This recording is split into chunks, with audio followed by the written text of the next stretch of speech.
You've spent hundreds of hours mining, building, defending against creepers, and exploring caves. But what if I told you that every single world you've ever created is a lie? Or rather, it's a crime scene. And you've been walking right past the evidence the whole time. On February 15th, 2026, a deep dive analysis of Disk 5 confirmed something terrifying. The Wither wasn't an accident. It was a weapon.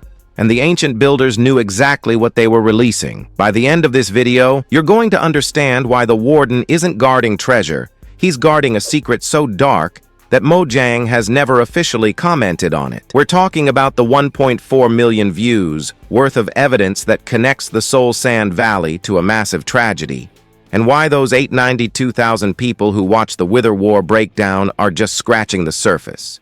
Have you ever wondered why Endermen freeze when you look at them? It's not aggression, it's recognition. They know what you are, even if you don't. We're going to connect the dots between the 2025 Reddit deep dive that mapped the builder migration patterns and the 2026 discoveries about the Amethyst resonance grid that kept the ancient cities running. This isn't just lore.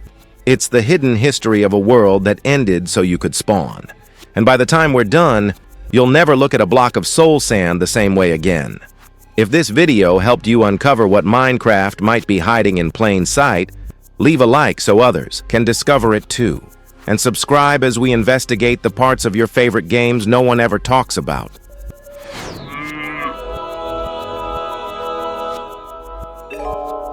Before the decay, before the silence, there was a civilization.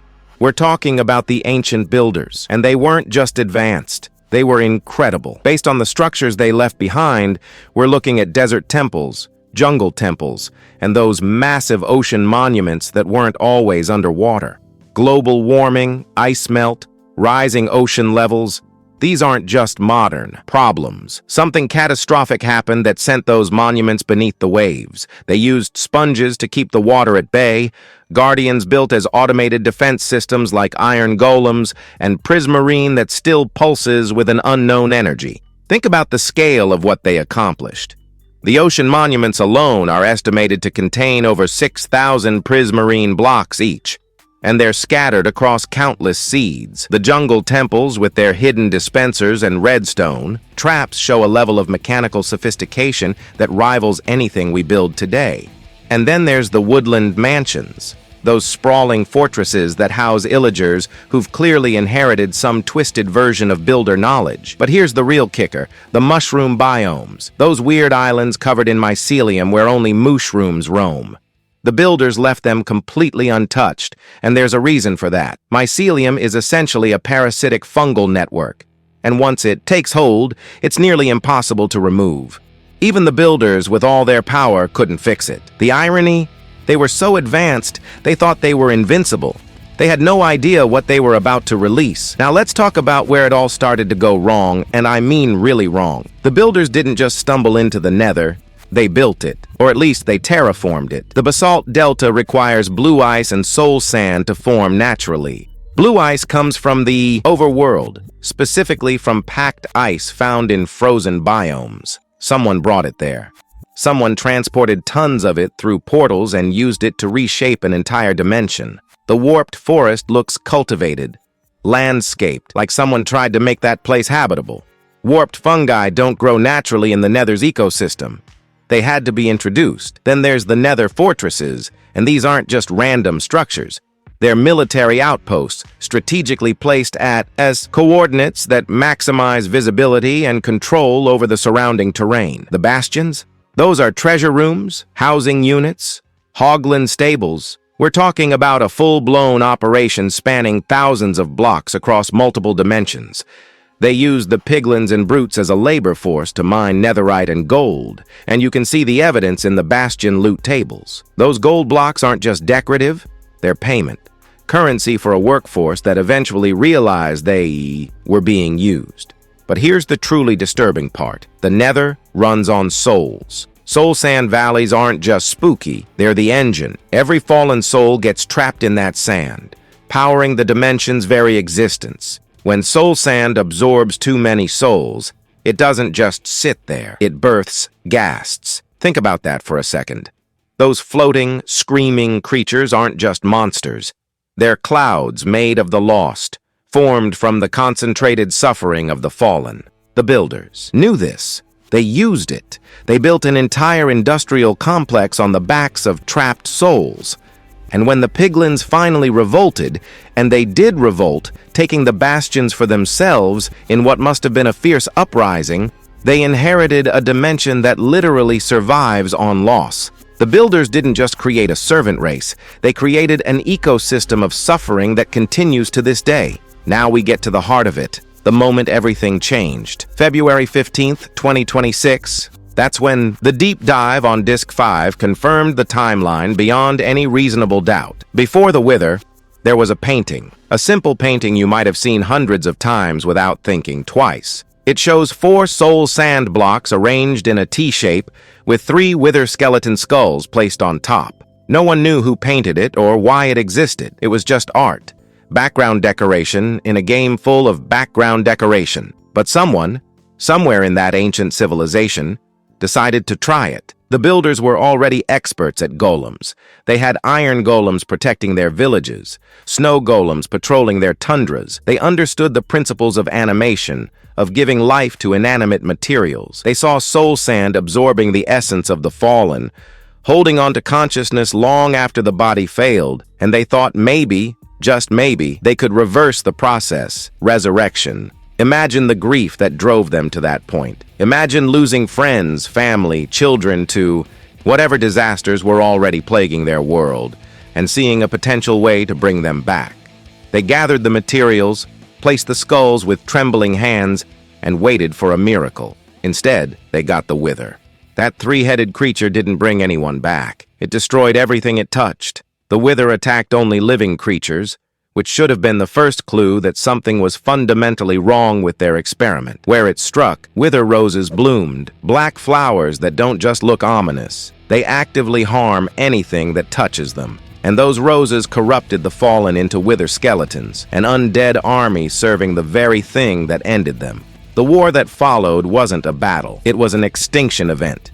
The skeletons, strays, and bogged we see roaming the overworld today, those are the remains of the archer battalions that tried to fight back. The zombies shambling through the night, soldiers who didn't make it, some of them still spawn with enchanted gear, golden swords, chainmail armor, echoes of the equipment they carried into battle millennia ago. The builders fought for years, maybe decades.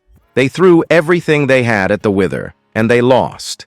They lost so badly that the only evidence of their existence now is the ruins they left behind and the creatures that used to be them. In their desperation, some builders went underground. Way underground. They built the ancient cities in the deep dark, miles below the surface, where they hoped the Wither couldn't find them. But these weren't just hiding places. They were research facilities. The builders were trying to harness soul energy to find a weapon that could finally stop the Wither. They gathered XP in massive quantities, experimented with Skulk, tried to tap into something they didn't fully understand. The ancient cities themselves are marvels of engineering, with their intricate layouts and the mysterious portal frames that still puzzle players. Today, they built them around Amethyst geodes, using the crystals to create a resonance grid that amplified their experiments. The 2026 discoveries about that grid showed it was capable of generating enough energy to power an entire city. But it also had an unintended side effect. All that gathered energy attracted attention. Or rather, it triggered a protocol. The Skulk isn't alive. It's a security system. It spreads through the darkness, sensing vibrations, recording endings, reporting everything to a central intelligence. And when it detects too much disturbance, too much experimentation, too much meddling with forces that shouldn't be meddled with, it summons the Warden. The Warden isn't a monster guarding treasure. There's no chest of diamonds waiting for you in those cities. The Warden is a failsafe, a biological weapon designed to ensure no one ever messes with that kind of power again. It's blind, but it hears everything. It can sense you from 100 blocks away. It hits harder than anything else in the game because it was built to stop builders, the most advanced beings in existence. And it's still down there, waiting in the darkness, always listening. The cruelest irony, The builders created the Warden to protect themselves from the Wither, but they never got to use it. The Wither found them first, and the cities were abandoned before the failsafe could ever be deployed. With the Overworld burning, and the Nether overrun by both the Wither's forces and the rebellious piglins, the remaining builders opened a portal to somewhere else entirely. The End. A void dimension with floating islands made of end stone and a single central island dominated by a dragon. They fled there to escape the destruction, but the End wasn't empty when they arrived. Dragons were abundant, flying between the outer islands in what must have been a breathtaking spectacle. The builders hunted them for their elytra, those beautiful wings that let you soar through the air. They needed air superiority against the Wither's forces, and the elytra gave them that advantage. They hunted so aggressively, so efficiently, that they nearly wiped the dragons out entirely. Only one survived, a single female the community has named Jean. The builders trapped her in an endless resurrection cycle using end crystals, a prison she can never escape. Every time she falls, the crystals bring her back over and over and over again. But the End changed the builders in ways they couldn't have predicted. Chorus fruit, that weird purple plant that grows on the outer islands, lets you teleport when you eat it. Prolonged exposure to it, combined with the strange energies of the End, slowly mutated them. Their bodies warped and stretched, their skin turned black, their eyes became purple and vacant. They lost their memories, their identities, their very minds. They became Endermen. Listen closely next time you're near one. Those eerie noises they make aren't just random sounds. They're reversed human speech. Hi there. What's up? Look for the eye. They're trying to talk. They're trying to remember who they were. And why do they pick up blocks and move them around? Muscle memory. They were builders once. The Bestiary, the official Minecraft book, shows that Endermen have human-like brains and body structures. They're us. Or they were. The achievement you get when you defeat the Ender Dragon? Free the End. You're not defeating a villain. You're ending a war that started centuries before you were born. You're freeing the last prisoner of a conflict that devastated 2 dimensions. But wait, there's another layer to this mystery that doesn't get talked about enough. What if the Wither wasn't the only thing ending the builders? Let's talk about igloos. You find them in icy biomes, usually alone, usually containing a single villager and a zombie villager in the basement. Those basements have alchemy labs, brewing stands, cauldrons, ingredients. Someone was working on a cure. The theory that's been floating around since the 2021 updates is that a virus swept through the builder population. It spreads by contact, turns victims into mindless undead, and the builders isolated themselves in remote research facilities trying to find an antidote. Golden apples and potions of weakness can cure zombie villagers. Maybe that's the formula they discovered, but discovered too late. The outbreak would explain why builders fled to the Nether in the first place. They weren't just escaping the Wither, they were escaping the dead rising all around them, their friends, their families, their children turning into monsters that shambled through the night. And when the Nether fell to the Piglin Rebellion, when the End mutated the survivors into Endermen, there was nowhere left to go, except one place. So who are you in all of this? Steve? Alex? You wake up on a beach or in a forest or on top of a mountain with nothing but your bare hands and a vague sense of purpose. No memories, no gear, no context for the world you found yourself in. And yet you can craft complex tools from raw materials, build redstone computers that would impress electrical engineers, fight ancient horrors that would drive anyone else away. You're not a random survivor who stumbled into this world by accident. You're a descendant. The last of the builder bloodline, carrying their genetic legacy, if not their memories. But there's a darker theory that emerged from that 2025 Reddit deep dive I mentioned earlier, and it's been gaining traction ever since. What if you're not a descendant at all? What if you're a clone? The builders, before they fled or fell or mutated, created respawn mechanisms, beds, respawn anchors, maybe even more sophisticated systems we haven't found yet. You don't respawn when you fall, because it's just a game mechanic. You respawn because you're a backup copy. Every time you fall, a new you is generated from the last save point, imprinted with your experiences up to that moment. You're not immortal, you're replaceable. The original Steve, the first one, passed away long ago. Maybe in the Wither War, maybe in the Outbreak, maybe just of old age. You're just the latest version, the 2000th copy. Programmed to rebuild, to explore, to carry on a legacy you don't even remember starting. The creepiest theory in Minecraft, the one with 1.4 million views on Theorion's channel from February 14th, 2026, got this exactly. Right? You are not the first one here. You're not even the first you. But here's the thing that gives me hope. And it should give you hope too. The world is healing. Minecraft veterans like myself remember how empty it used to be back in the early days. Just cows and sheep and pigs, a few chickens, endless forests of oak and birch. Now, bees are back, buzzing around flowers and building hives.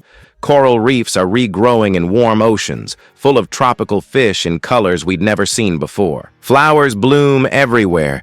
Dandelions, poppies, blue orchids, tulips, lilies of the valley. New mobs appear with every update, filling ecological spots that had been empty for centuries. The frogs in the swamps, the camels in the deserts, the sniffer that digs up ancient seeds.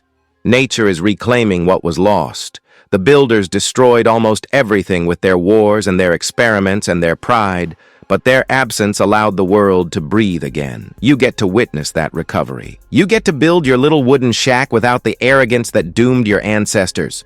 You get to mine responsibly, trade with villagers, defend yourself without creating weapons of mass destruction. The game isn't really about surviving. It's about coexisting. About learning from the ghosts in the code, the echoes in the algorithms, the whispers in the Disk 5 static, the pillagers you fight in their raids. They're just villagers who got exiled for practicing dark arts, probably trying to control death the same way the builders did. They didn't learn either. They're repeating the same mistakes in their woodland mansions, brewing potions, summoning vexes, worshipping ravagers. But you can break that cycle. You have the chance to do better. Mojang has never confirmed any of this, and they never will. The official stance, straight from the Minecraft wiki and every developer interview since the beginning, is that there is no established lore. They want you to interpret the world for yourself, to create your own stories and theories. But that's either a massive cop-out or it's absolute genius. By not confirming anything, they let the mystery live forever. They let you dig through the code, analyze the paintings, decode the discs, connect the dots that they've carefully placed across 15 years of updates. Every new addition adds more pieces to a puzzle they claim doesn't exist. Disk 5, which you can find in strongholds, tells a specific story through its static and sounds and cracks. It's the sound of pillagers sabotaging amethyst crystals, breaking something important in an ancient city. The Warden waits in the darkness beneath those cities, listening for any disturbance. Endermen whisper your name when you get too close. The truth is hidden in plain sight, and the more you play, the more you realize that this world has a memory. It remembers everything that happened, even if the official records don't. Let's recap what we've uncovered tonight. We started with a golden age of builders who were so advanced they colonized the Nether, terraformed entire dimensions, and created life from soul sand and skulls. They accidentally unleashed the Wither in a failed attempt at resurrection, sparking a war that destroyed 2 dimensions and turned their armies into the mobs we fight today. They fled to the End, where they hunted dragons and mutated into Enderman, leaving only Jean trapped in an endless cycle of loss and rebirth. They built the ancient cities as research facilities and created the Warden as a failsafe they never got to use, and they left you behind as their last descendant, or maybe their last clone, generated endlessly from some ancient respawn mechanism you don't even know exists. The Warden guards their final experiments in the deep dark. The Ender Dragon suffers the consequences of their actions, and you walk through it all, building and mining and fighting, never knowing the weight of what came before you spawned into existence. If this video changed how you see Minecraft, if it made you look at that block of soul sand a little differently or listen a little closer to the Enderman's whispers, then hit that like button and turn on notifications so you don't miss it. And next time you place a block in your world, any block at all, Remember this, someone else placed that same block 1,000 years ago in a city that's now buried under oceans or lost to the deep dark. They just aren't here to see it anymore. Thanks for watching.